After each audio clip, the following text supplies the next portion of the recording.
Legend. Make that noise again. Legend. Legend. Legend. Make that noise again. Legend. Legend. Legend. Make that noise again. Legend. Legend. Legend.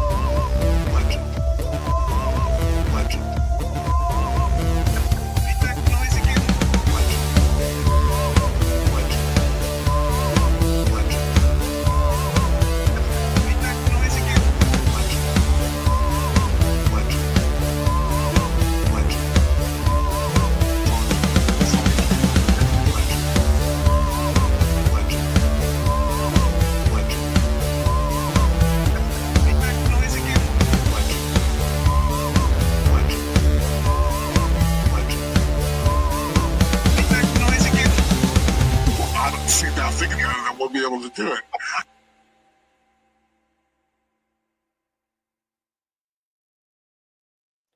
Hello everyone, I'm Professor Geek. Welcome back to the channel and welcome to another office hours stream. Hopefully an office hours stream without at least too many technical glitches. Got some new gear, just went ahead and just freaking bought a new webcam and a new mic. So we shall see. We shall see how this goes, but I'm liking the look of it, liking the sound. I do have a fan going in the background, but hopefully that's not coming through. But Sound Engraver is impressed. She said it sounds good. Sounds great. So awesome. Well, welcome. It's been a little while because I didn't stream last week. And then the week before that, I think the technical difficulties just stopped it midstream. I planned to have a lot more videos out this past week, but it's also the beginning of the semester for me. And, you know, it gets busy and everything, just falling back into the swing of stuff and whatnot. But good. Welcome to everyone. Let's see. We have Ghost Planet Max Inc. here first, of course. Eldritch Fan, Nathaniel's a Lowe's Ball. I got some super chats down here too that popped in just a second ago. Make sure I don't miss those. Of course, my dear sweet Sound Engraver, Private Eye and Retrospectiva. Ace Moic, good to see you there. Eldritch Fan says, I love stories where Dracula is brought back in modern times, but would that be a betrayal of the heroism in the original novel by undoing the hero's accomplishments? I don't think so. You know, a hero is for their time, you know. Yeah, they stopped Dracula in their time, and that was a big deal. So, yeah, I love when he comes back too, like Dracula AD, you know, the Hammer horror stuff, and you know, even some of the fun movies that weren't all that great, but they were still fun. You know, when he comes back, Dracula 2000, you know, and all that kind of nonsense and stuff. That was fun. Michael Skimbody showing off his member flex. Said, have I ever seen or read Alex Ross and Paul Dini's Batman War on Crime? Was that the one that was like the big oversized book? Like that series that they did where they did a Shazam and Superman Peace on Earth, I think was one of them. If that's that one, then yeah, I did love that. I'll buy anything Paul Dini's name is on, especially if it's a Batman related property. As I'm scrolling through, I just realized my hand comes dangerously close to the mute button on this new mic. So you guys will have to let me know if suddenly you can't hear me. It just means I'm an idiot and I hit the mic mute. But Darth Enigma, thank you so much, man. $20. Really appreciate that. Long time, no seemly behavior.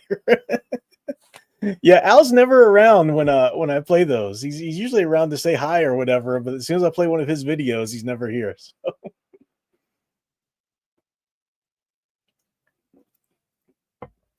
Mr. D-Man, welcome. Leia Plus Size, great to see you there. Eldritch Fan says, what do you think of the theory that Jack was the real innocent in Legend? They used the trap the unicorns, the girl was innocent, wasn't innocent. Yeah, there are theories like that. I don't know. I tend to just go with the story, you know. There are theories like that about a lot of different movies. It's been a long time since I've seen Legend, actually. That was from a time when we were doing a lot of rewatches on my channel, and we were maybe going to do Legend coming up there. But it's a good classic movie. If no one's seen it, you got to go see that. Tim Curry, Tim Curry, what a freaking talent. What a freaking stalwart of talent and great films that he gave us there. I have a good deal of reviews to get through.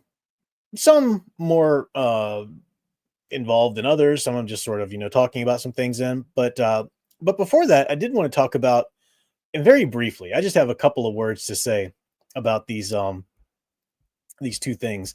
Actually, bear with me 1 minute. I forgot to pull up something that I meant to do before the stream that I was going to share with you guys in a moment.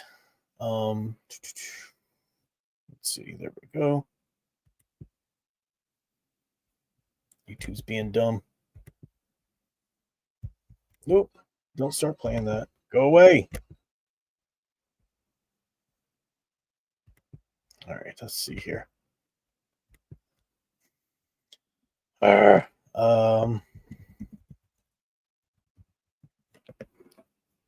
me see. I should have pulled this up beforehand. I thought about it, but just forgot to. There we go. All right. Let me see. Try and bring this up. The first thing I want to talk about is you guys might have seen that. Hang on. Let me just get this. There we go. That way I can just stop and pay attention. Okay, sorry, pulled that up. You guys may have seen there's a story that's been going around, and everybody and their brother's been doing a YouTube video on it. And it's the news story that Disney realizes that they need to get the men back. They need to get the men back, so they're looking for an IP to get the men back. Everybody and his brothers, putting the little thing in their video and talking about it, and they're going, ha ha ha. Of course you need to get the men back. You're so stupid, Disney. Blah blah blah. Obviously, that's true. Obviously, anybody with a brain knows that that's been true. But what I just think is so funny, and my own little 2 cents that I just need to add to it, is all of these channels who are making their little videos. When you talk about Disney losing men, for the most part, all of these griftosphere videos channels, you're not the men they lost. They never lost you. You've been there with them through thick and thin. You've been there at opening night for every premiere. You've watched every episode of every streaming series because you did a review on it. You couldn't even make it to your car before you get outside the theater and throw up your phone and start recording your little review of it.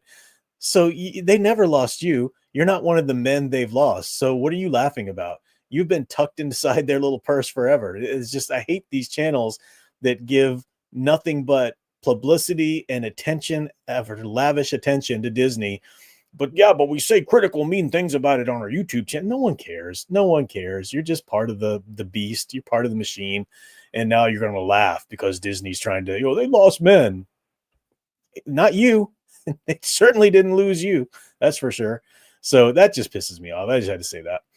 The other thing I wanted to share before I get to the reviews is actually a channel. So I put the little sliver in the thumbnail there of the James Gunn Superman there because it is a flop. They are trying their best. Warner Brothers, they have this MO. Nothing's changed. Nothing's changed at Warner Brothers since the Snyderverse. They are doing the exact same. This is their way of operating. This is their way of trying to play the public. They do something, which is a dumb idea. It's a stupid idea. Okay. Giving Superman to James Gunn was a stupid idea from the very start. Everybody with half a brain saw that. Everybody knew that. Just as it was a stupid idea to give Superman to Zack Snyder. You don't give the guy who did Watchmen freaking Superman. Okay. It was just a stupid idea. But Warner Brothers, no, it's not. It's not stupid. Everything's good. Everything's fine here. Everybody really likes what we did. That's what they did over and over and over again. And that's why the Snyderverse just stuck around until it just did enormous damage to the brand, divided fans left and right. Yeah, it has its own little school of fans now, and it's adorable to watch them all, getting upset because, you took away our character and fundamentally changed him. I'm like, it sucks for you, doesn't it? But this is what Warner Brothers does. They make stupid decisions with characters, and then they double down on it. Surely, if we just keep making the same decision, suddenly the consequences will just go away. Suddenly everybody will just get on board. This is what they do time and again. And Zaslav is no different.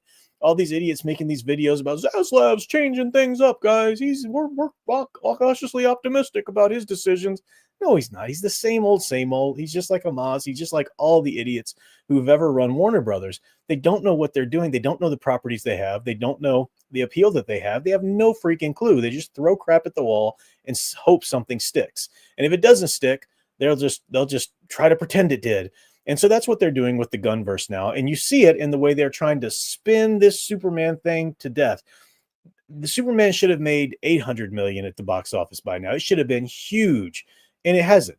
Jurassic World has blown Superman away. Think about that. Superman, the most recognizable character ever, 100% should have blown away some CGI, some tired CGI dinosaurs at the box office, and that didn't happen. But they're trying their best, and James Gunn is out on the spin machine. Well, we never wanted it to make that much money. You know, it's fine. Everything's fine. It's not fine. And I want to share a channel with you guys. You guys may have known. I shared him a little bit in my post, but I'm gonna put the link to the channel in the chat there. Price of Reason is the name of the channel, and he does movie reviews. Okay, he's not out here grifting. He's not out here, trying to, oh, there's a Civil War at Lucasfilm. He's not any of that. At least right now. Okay, I don't know the guy personally. Maybe if he starts doing this down the road, you can't blame me for that. But I've really enjoyed his videos. He's on his way to he's on his way to bypassing my channel easily. He's going to do that shortly. But he says he had a background in the entertainment industry. He hasn't disclosed what it is, so I don't know. But he's been really crunching the numbers, and he's been really one of the brave voices out here saying, guys, no. And he doesn't even have an axe to grind. He doesn't. He apparently he liked some things about the Snyderverse, but didn't like some things. And he doesn't really like the James Gunn verse. So he's not out here like, he's not like me with a disclosed, no, this is what he should be and this is what he isn't. He's just kind of looking at movies and he's the one who's been saying, no, this movie should have been doing so much better. There's no way that this is the success that Warner Brothers tries to say it is. So I recommend his channel. I don't know if I've never heard of him. Some of you guys say he's been around on Midnight's Edge.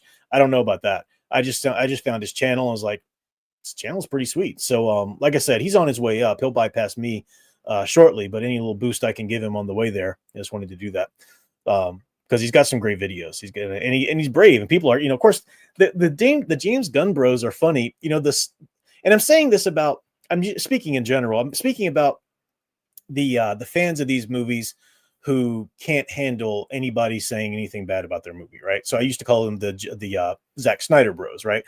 The Snyder bros, they would descend upon me on Facebook or YouTube or whatever. They were like the typical schoolyard bully.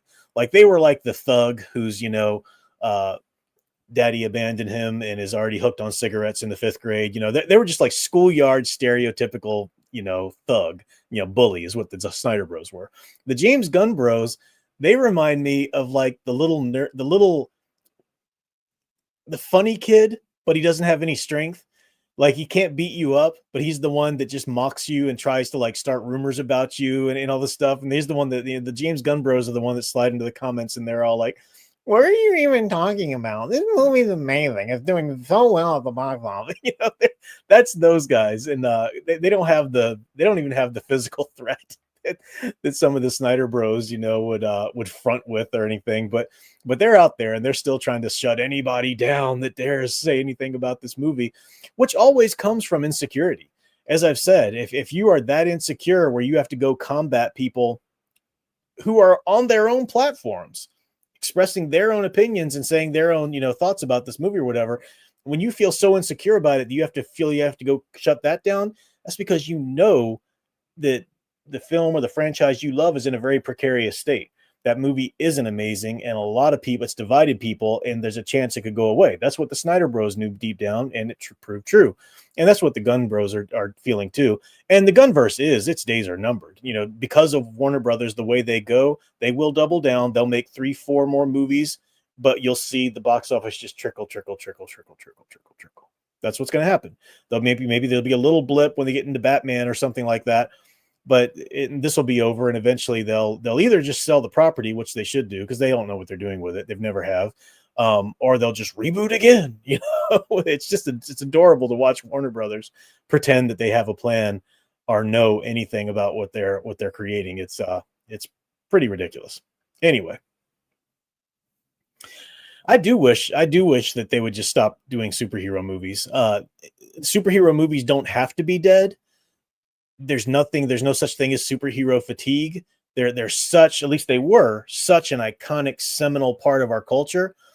But if there's superhero fatigue now, it's because between Warner Brothers and Disney, they have systematically deconstructed what these heroes mean for our culture, and people just don't care anymore.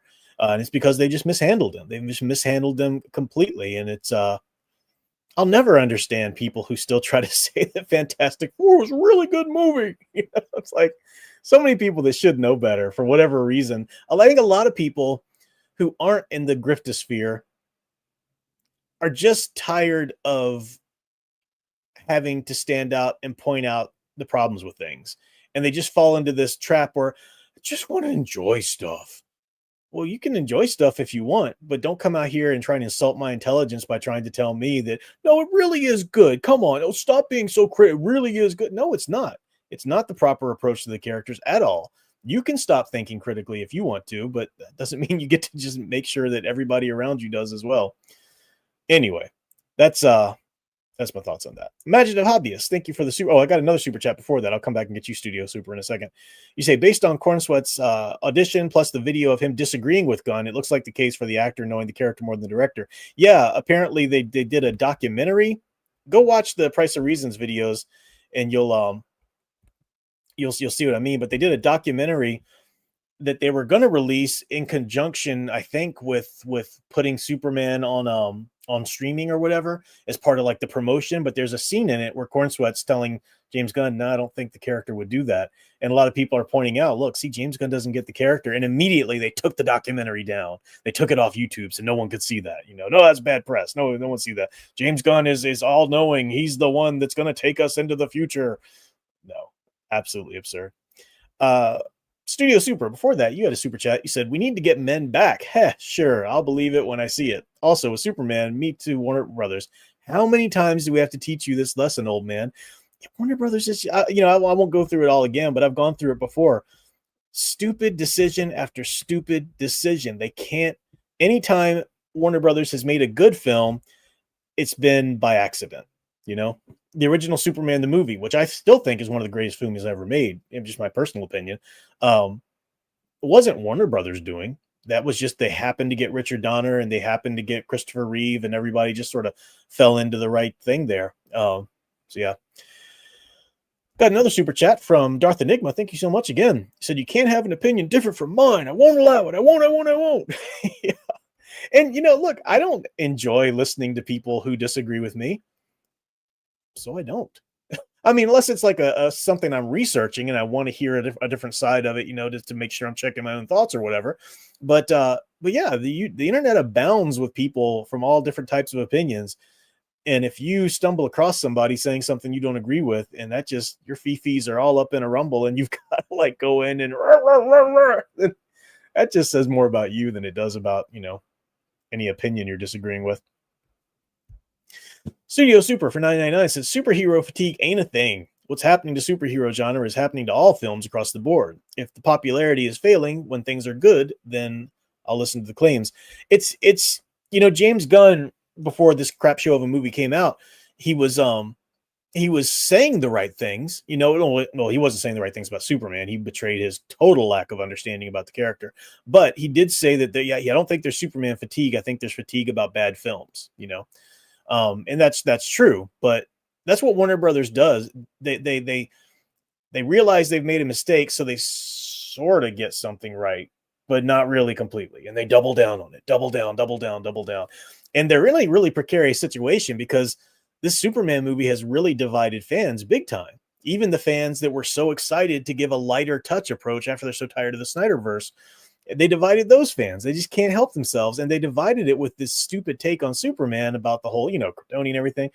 But that end with Supergirl totally being just a drunken, slut cussing out her cousin and everything.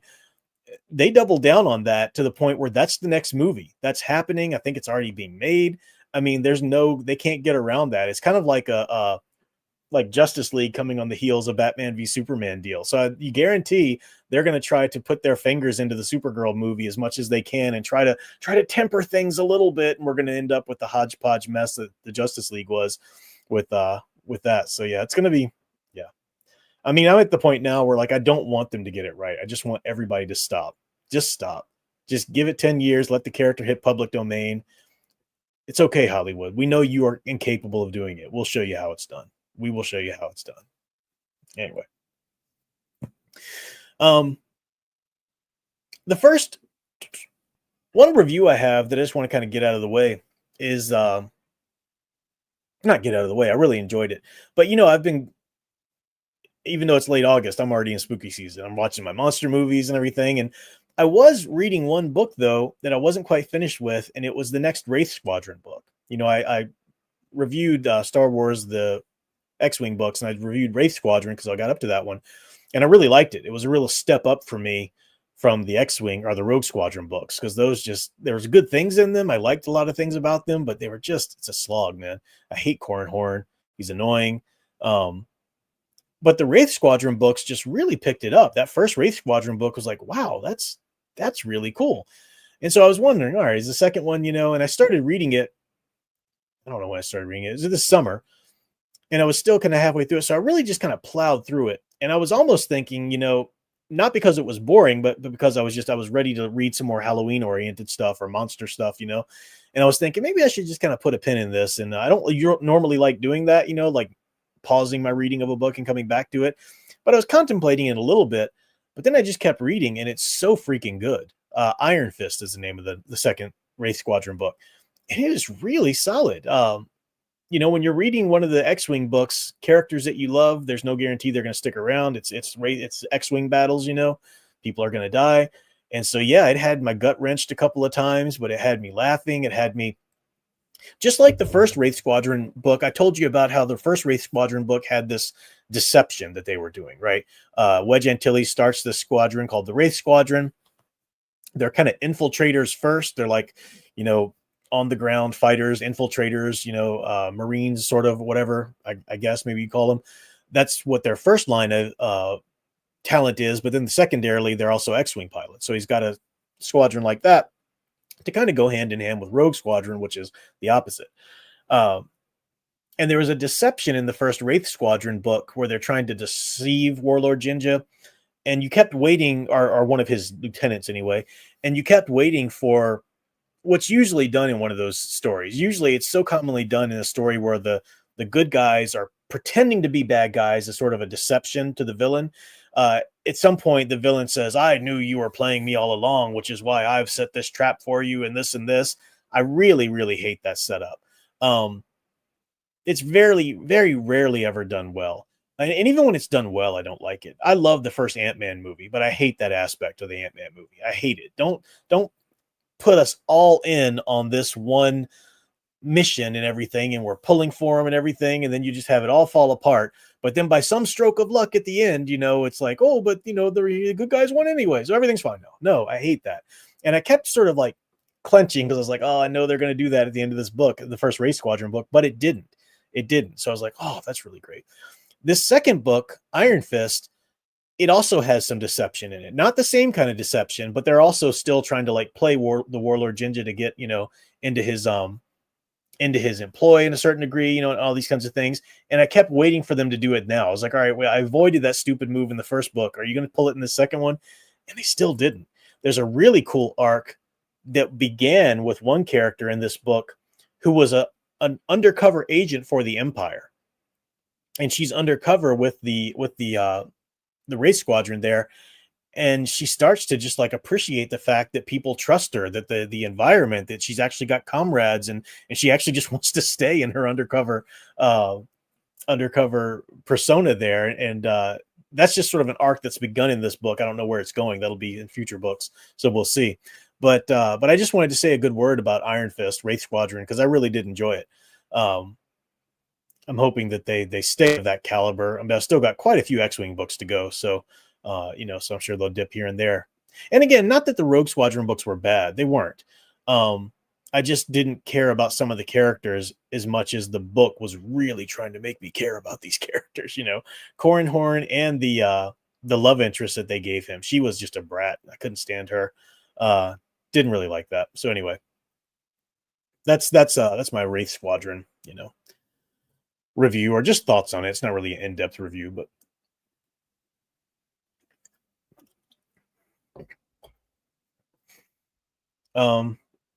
Melina said, I'm reading the first Rogue Squadron book at the moment. It's very good, in my opinion, especially how it is described that the Empire still exists and fight goes on.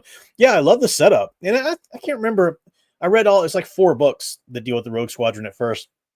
So I can't, in my mind, I read them quickly together. So I can't exactly remember where the story began and cut off in one book. And the other one, I have to have them, before me to look at all of that. But yeah, the setup is great, because the first EU material that came out, in order of like it being released was the Thrawn trilogy and Dark Empire, I think right on the heels of Thrawn trilogy. And that all took place at least, like 5 years or some years? I forget numbers, me, like 3 or 5 years or whatever after Return of the Jedi. So a lot has to take place in that gap. And it's kind of fun to see authors who went back in and told the story, because when they tried to weave Dark Empire together into a continuity with the Thrawn trilogy, then you've got the notion, okay, well, the Rebel Alliance or the New Republic took back Coruscant at one point and then lost it again after the Thrawn trilogy, but then regained it again after Dark Empire. So it's like, what? 5 years. Okay. I thought 5 was the one. So, yeah, but there's good stuff in it. Yeah, I do like a lot of the stuff in it. So, and I'm enjoying Wraith Squadron. So hopefully we'll keep going with that. But I'm not going to pick that back up again until after the spooky season, because I'm enjoying reading a lot of or watching and reading a lot of good monster stuff. Speaking of that, I've already started my journey looking at the evolution of the monster archetypes, right? I give this little intro every time I talk about it. But last year I did a really in-depth, in-depth as you can be for a YouTube video series, study on where those 3 main monster archetypes anyway came from: Dracula, Frankenstein, the Wolfman. We looked at the historical tensions behind, the original folk tales and everything. And then we looked up to the seminal literary works: Bram Stoker's Dracula, Mary Shelley's Frankenstein, and Robert Louis Stevenson's Jekyll and Hyde. And then we talked a little bit about the impact from that point, staged adaptations, certainly the first great, Universal monster movies that were made. Then that was pretty much where we stopped.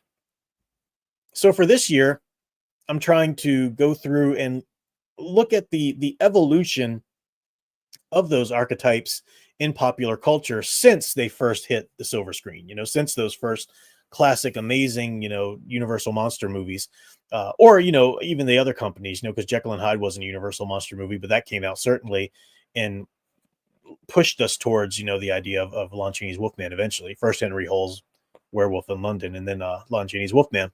So we talked about that in previous videos this year. Thus far, I've covered the sequels to the Universal monster movies, right? I wanted to talk about those because those were really people sleep on those, and I don't know why. They're nothing like the caliber that the first ones were, but they're still fun, especially when they get to weaving the stories together of the Universal monsters, and you've got the Wolfman, Frankenstein, and Dracula appearing in the same movies and whatnot. They're a lot of fun. So I mentioned that I did a whole video on that. What marks the end of that sort of Universal original sort of golden age era for these archetypes really was Abbott and Costello Meet Frankenstein. And I want to just say a few brief words about these Abbott and Costello movies. Because right now, today, at this point, I think everybody just dearly loves it. If you loved the Universal monster movies, you love Abbott and Costello Meet Frankenstein, for the most part. Maybe some of you don't.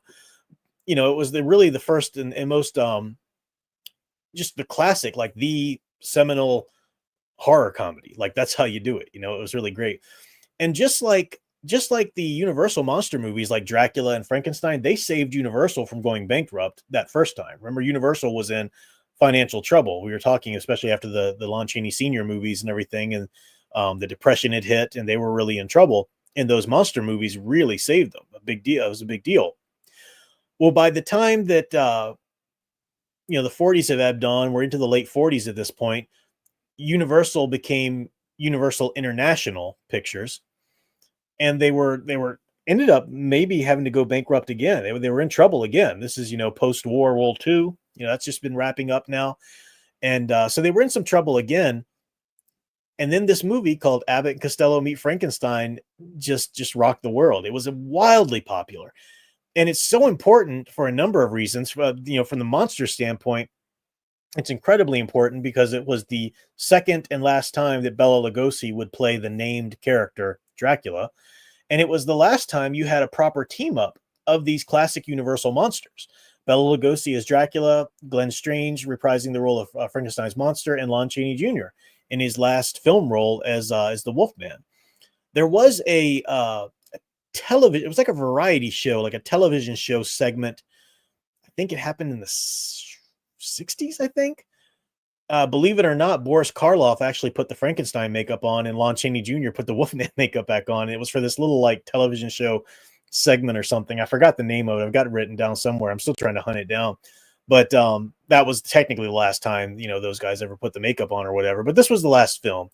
And it's the last time these Universal monsters ever came together. And what a great time it is for them to come together. They're the real monsters in this movie. They're not suddenly clumsy and suddenly cracking jokes or anything. They are 100% their real monster selves, but you have Abbott and Costello in the mix and the story, which just makes they're hilarious. They're so funny. Now, they were already popular at this point. But Abbott and Lou Costello were already a team. They were already popular. They had technically done one film already called Hold That Ghost, or Hold the Ghost. I forget what the preposition there is, or article is. But it's actually really funny. I watched it, and I forget the woman's actress, but there's a woman actress in it who's a comedic character just as much as Abbott is, and the two of them together are hilarious. They have this whole dance scene, which is so funny. So Abbott and Costello Hold the Ghost, that's a hilarious movie. It's really fun, but technically it's not really a supernatural film because it's one of those where they're in the dark mansion, but there ends up being like mobsters behind the supernatural going ons, trying to scare them into this or that, to getting them the money and so forth, and that from the beginning going in. I'm not even spoiling anything in that. That's just kind of the setup of the whole movie. But it did allow them to start with some of these, comedic shticks, like where Abbott sees something and Costello doesn't, or Costello sees something where Abbott doesn't. Like the candle, gag that they brought back in Frankenstein, or Abbott and Costello Meet Frankenstein. So that's a really great one. They had done that one. And Abbott and Costello had been toying with the idea. They really wanted to do something with the monsters. In fact, they were thinking about maybe doing like a Broadway show or a series, like a season of Broadway shows with these monsters or whatever. But they were so busy in film, it just never worked out. And then when somebody brought on the idea of doing the film, they were all for it. They didn't like the script, though. They really hated the script because the script is more of a story more than it relies just on their vaudeville sketches. And that's what a lot of their movies had done at that point. Hold the Ghost certainly does that. It's like, here's a little bit of narrative. Okay, now the narration is going to take a pause while they do this vaudeville sketch. Okay, and the narrative goes on. Now it's going to take a pause while they do this vaudeville sketch. It's kind of like some of the Saturday Night Live movies, which are great, right? But like Wayne's World 2 really started this, where it was just like the plot was just an excuse to get to the next sketch idea. And if you'd watched a lot of the old Wayne's World sketches, you could recognize them in the movie. They were just rehashing them, I think Coneheads might have done that to a certain degree too and stuff like that. So that was kind of the deal of it, but they were popular, so whatever. But this movie was so unique in that it told a real story, a script, there's an actual story. And the Wolfman, Lawrence Talbot is, he's surviving. He's a wolf again. So forget the whole retcon, or they retconned the whole thing where he was cured at the end of House of Frankenstein or House of Dracula. But he's a werewolf, and they don't explain anything. He's just a werewolf, and he's been surviving by locking himself in hotel rooms, during the full moon, which is that really going to work? But whatever, you go with it.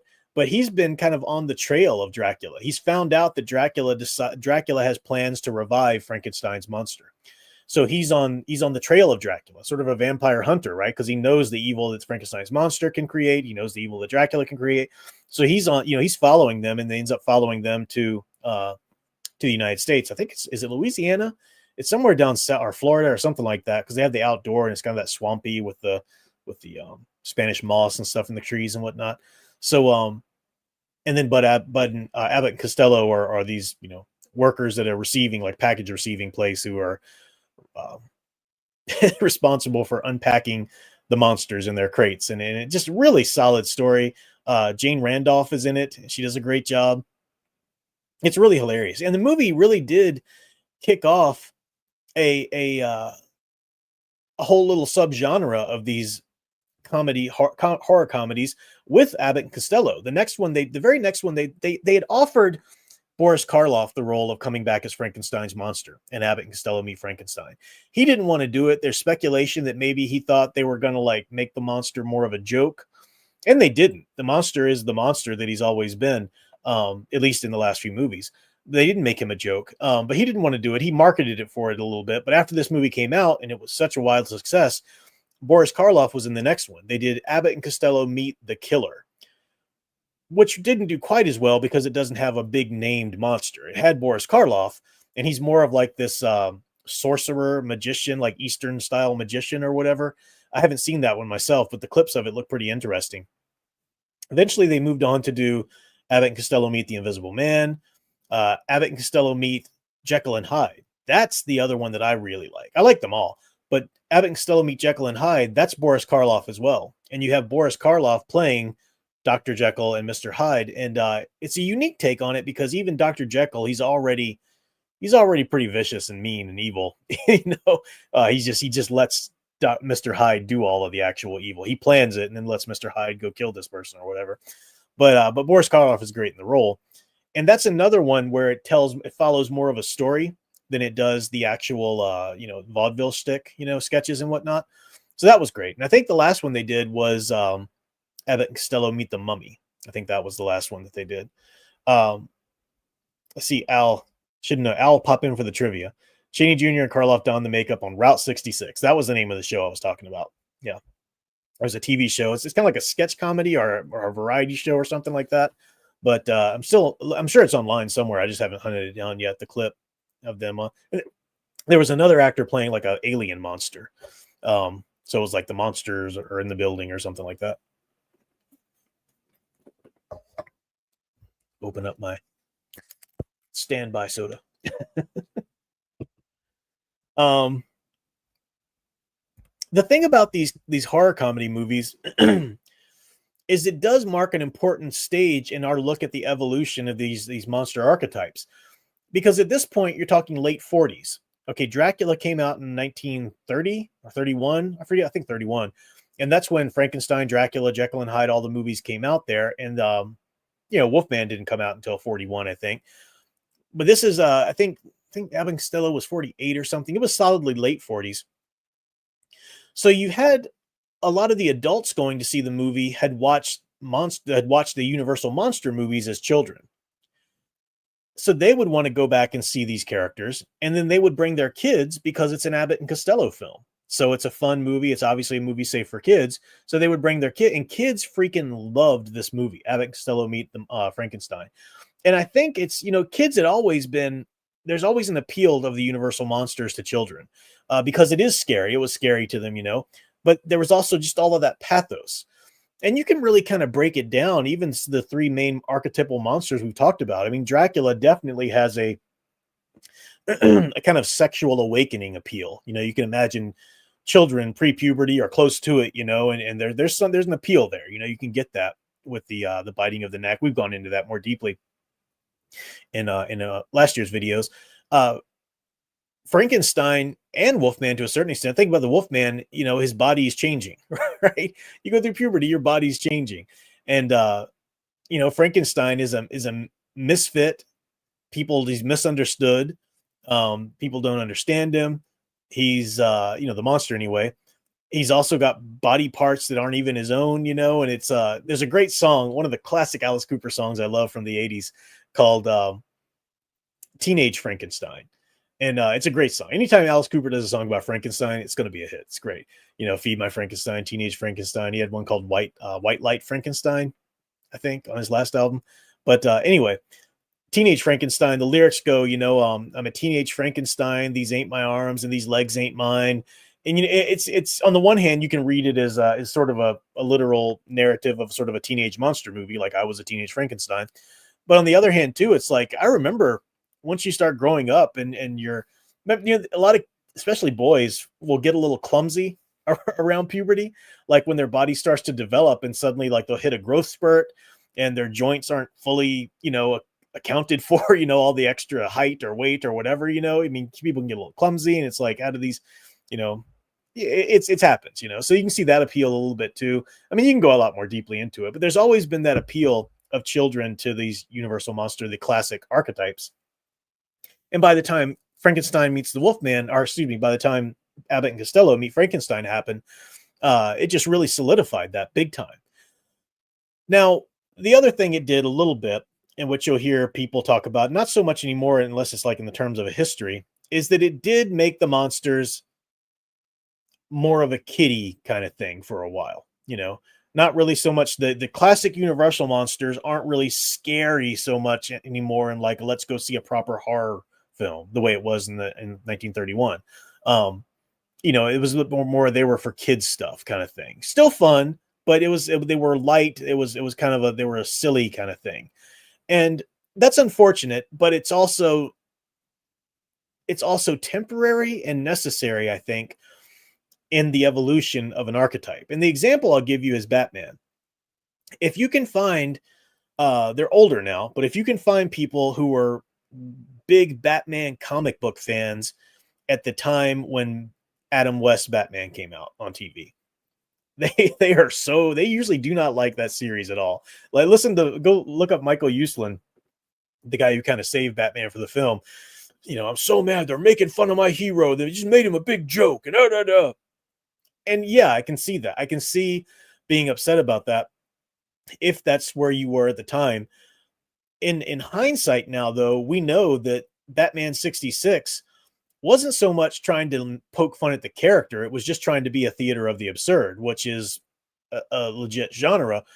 And it was necessary to keep the character popular because the Batman comics were really, I mean, Batman was a bit in danger of cancellation comic book wise at the time, but it surged in popularity. Yes, there is an unfortunate couple of decades we had there where your average Joe Blow on the street thought that Batman was just kid stuff. Michael Uslan was trying to get people to make a Batman movie. He was like, I'm telling you guys, this is going to be immensely popular and successful. And all the companies were like, no, that's kid stuff. That's kid stuff. Finally he found the producers to work with him for Batman. They got Tim Burton on board and everything. And then boom, Batmania happened. But believe it or not, now it's just like, if you make a Batman movie, it's gonna make money. But at a time, people were like, oh no, we're not touching Batman with a 10-foot pole. That's so silly. But it was still, it had to happen to keep Batman alive and to keep, and how many fans today who are a bit older than me, grew up watching that show, loving it dearly as kids. I came to the show Batman 66 when Batmania was happening in 89, right? I was like 8 or 9 years old, just getting into comic books and the character of Batman myself. So I was going to eat up anything with Batman on it. Yeah, heck, I watched the Batman 66, loved it. I thought it was great.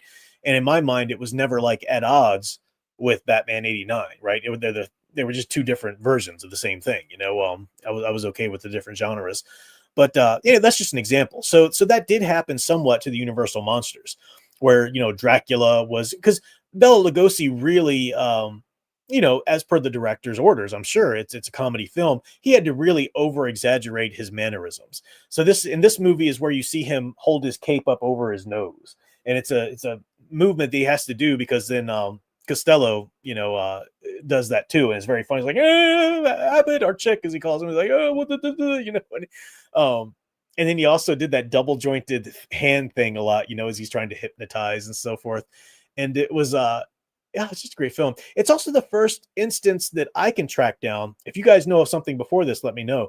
But it's the first instance in a movie that I can track down where Dracula is invested in Frankenstein's monster. Dracula has plans for the creature some which way. That's the first instance of it that I've found.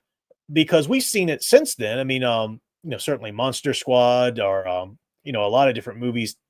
Dracula is somehow engaged or wants to do something with the monster. The monster calls him master. Um, that wasn't the case for the previous movies. In fact, in both House of Frankenstein and House of Dracula, the two team up movies in which both of those characters are in there, they never even acknowledge each other. Like the plot just kind of keeps them separate too. Like there's just the Wolfman's the one who's dealing with Dracula and dealing with Frankenstein's monster. Dracula and Frankenstein are just sort of like completely, aside from each other. So Frankenstein or Abbott Costello Meet Frankenstein wasn't really the start of which is a wonderful idea, I think. Dracula kind of sort of being a mastermind in terms of a monster verse where he has plans for Frankenstein's monster in some which way. It was a plot point in Van Helsing because it was looking back at all of this stuff that had gone beforehand. Monster Squad was the same way, looking back at the classic Universal monsters in that last team up, which was Abbott Costello Meet Frankenstein. So yeah, I think I've got, was there a super chat that I missed here? Oh yeah, a couple super chats here. Let me, double check. But yeah, so if you like horror comedies, if you like the idea of it, I really recommend. First, you just got to watch Abbott Costello Meet Frankenstein. If you've never seen it, it was the first monster movie I'd ever seen as a kid. It was the first time I was introduced to these classic versions of Dracula. I remember it was on TV and, it was fine. I could watch it. I was a kid. And I don't remember how old I was, but I was cracking up. I thought it was really funny, Costello's, fear and everything. And when they're unboxing Dracula there and the candle on the thing, it was hilarious, but it was also scary too. I was like, look out, Dracula's behind you, So I remember I had that experience as a kid and it was great. And it was my first experience too, Bela Lugosi's Dracula or the classic Frankenstein or Wolfman. So then when I went on to later to watch the classics, loved it. Absolutely loved it. Imaginative Hobbyist says, speaking of which, Mary Shelley is 228 today. I did not know that. Was today her birthday? I didn't know that. Are you saying that the book was 228 years old? You know me and math. I don't do that.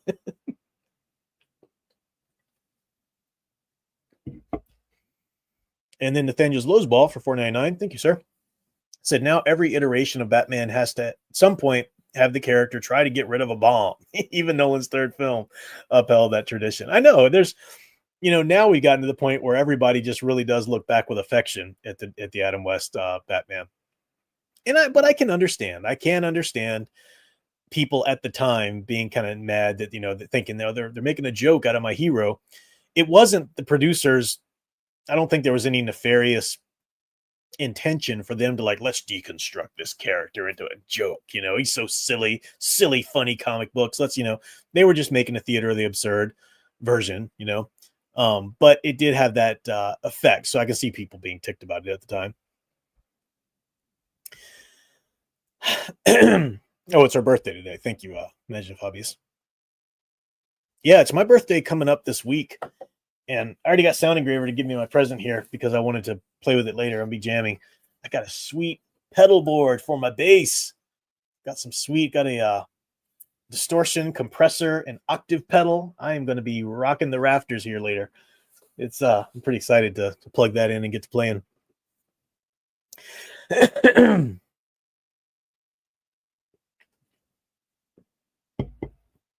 All right. The other review I wanted to do, let me see. Yeah, I think I've got time for this. I'd planned on tonight getting to Hammer Horror, but because I wasn't able to put out any videos this past week, I was so busy with school in the semester, I don't quite get to the Hammer Horror tonight. So I'm sorry, but we'll get to that next week. But I think it's important to mention the other thing that was going on while Universal was making all their monster movies, and you had the Jekyll and Hyde stuff and whatnot happening. But RKO Pictures had a series of horror films by producer Val Lewton, Lewton. And they were cashing in on the popularity of horror, but they didn't have the rights to any of the big movie monsters. They couldn't do Dracula. They couldn't do, the Wolfman or Frankenstein. So what they did was Val Lewton produced a series of horror films that are all original stories for the most part, except for one exception, which is a great exception I'll talk about in a second. But they did this series of horror stories really great writing, more of a psychological kind of tales. The biggest one, probably the most popular one of the era, which deservedly so, it's so freaking good, is the Cat People. Not the 80s Cat People movie. This is the original one from 1943, I think, 42 or 43. It's directed by Jacques Tourneur. It's fantastic. It is so good. Um, this woman, this guy falls in love with this woman who's in love with him too, but she comes from a heritage, her old European heritage. If a woman gives herself to a man, she will become a panther and eat that man. It sounds silly, but it's actually pulled off so incredibly well. And the psychological undertones of it, of like, um, being afraid of one's own sexuality or frigidity and marriage and all this kind of stuff. It's like it really plays with these ideas so well. And these movies too, they don't use a lot of huge special effects. There are real monsters at sometimes in these movies, but they're not going to be, it's going to be sort of hinted at. And the terror, these movies really have terror down to an art. Cat People is so freaking good. Jacques Tourneur, the director, you might remember that. Longtime listeners of my channel, you guys will remember when we did our film noir phase, our segment there. We looked at Out of the Past with Robert Mitchum. That was Jacques Tourneur, so he's a solid filmmaker, and he did a lot of great movies for Val Lewton. He did Cat People. He did I Walked with a Zombie, another great movie. Kurt Siodmak, I think, was even on the who was the screenwriter for The Wolfman, but he wrote one of the writers listed on I Walked with a Zombie. There was I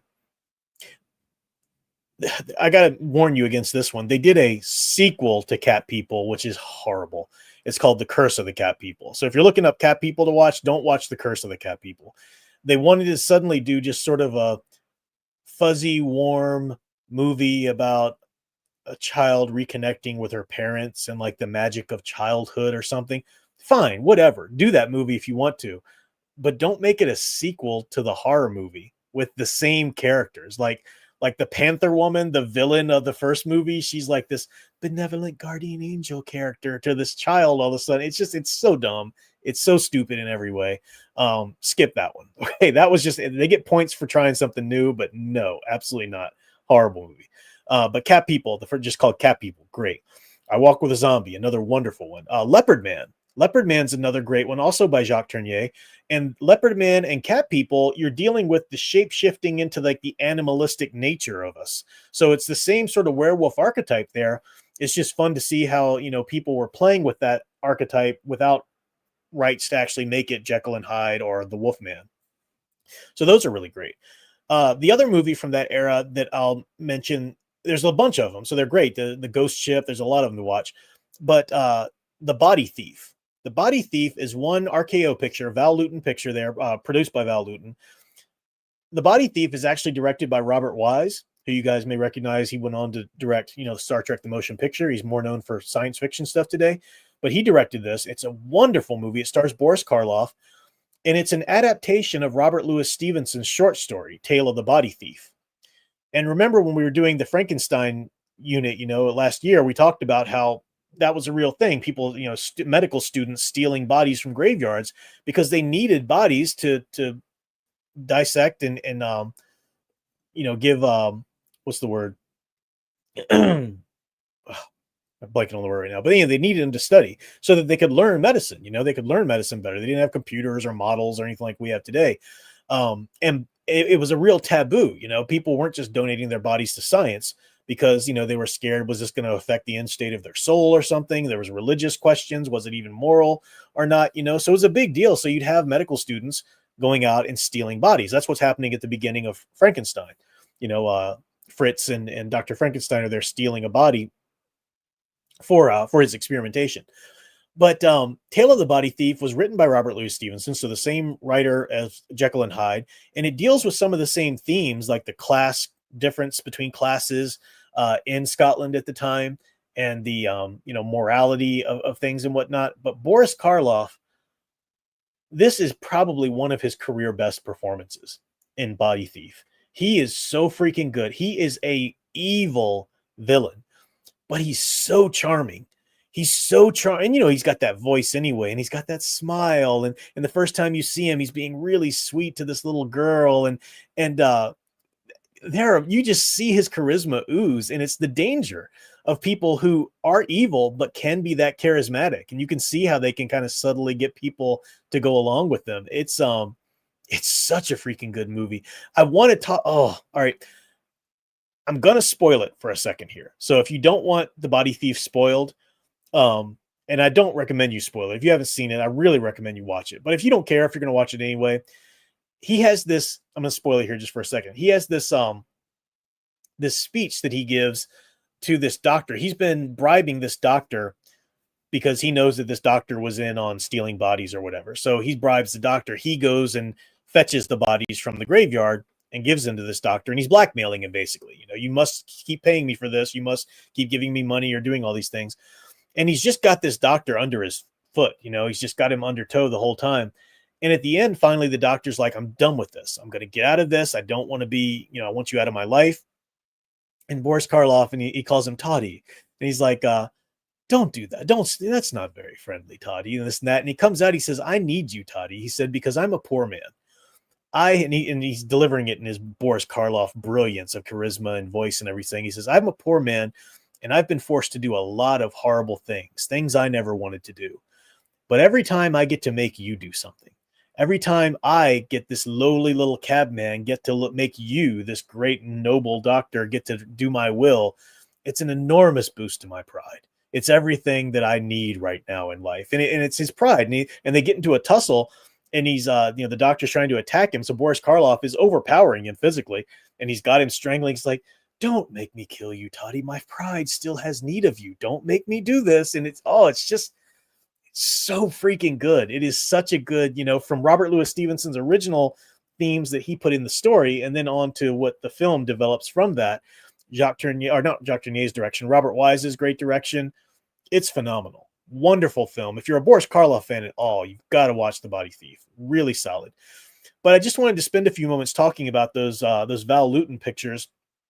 Again, as an example of what other horror movies were doing that didn't necessarily have rights to the named big three monster archetypes, but they were still exploring those same themes. And with Cat People and Leopard Man, even exploring the exact theme of our duality of man and the animalistic nature within us and all of that in a really cool way. So it just helps you see that was not just one motion picture company's shtick at the time. It was something that was really being explored in the 40s, in the World War II era, and all of the tensions that were going on there.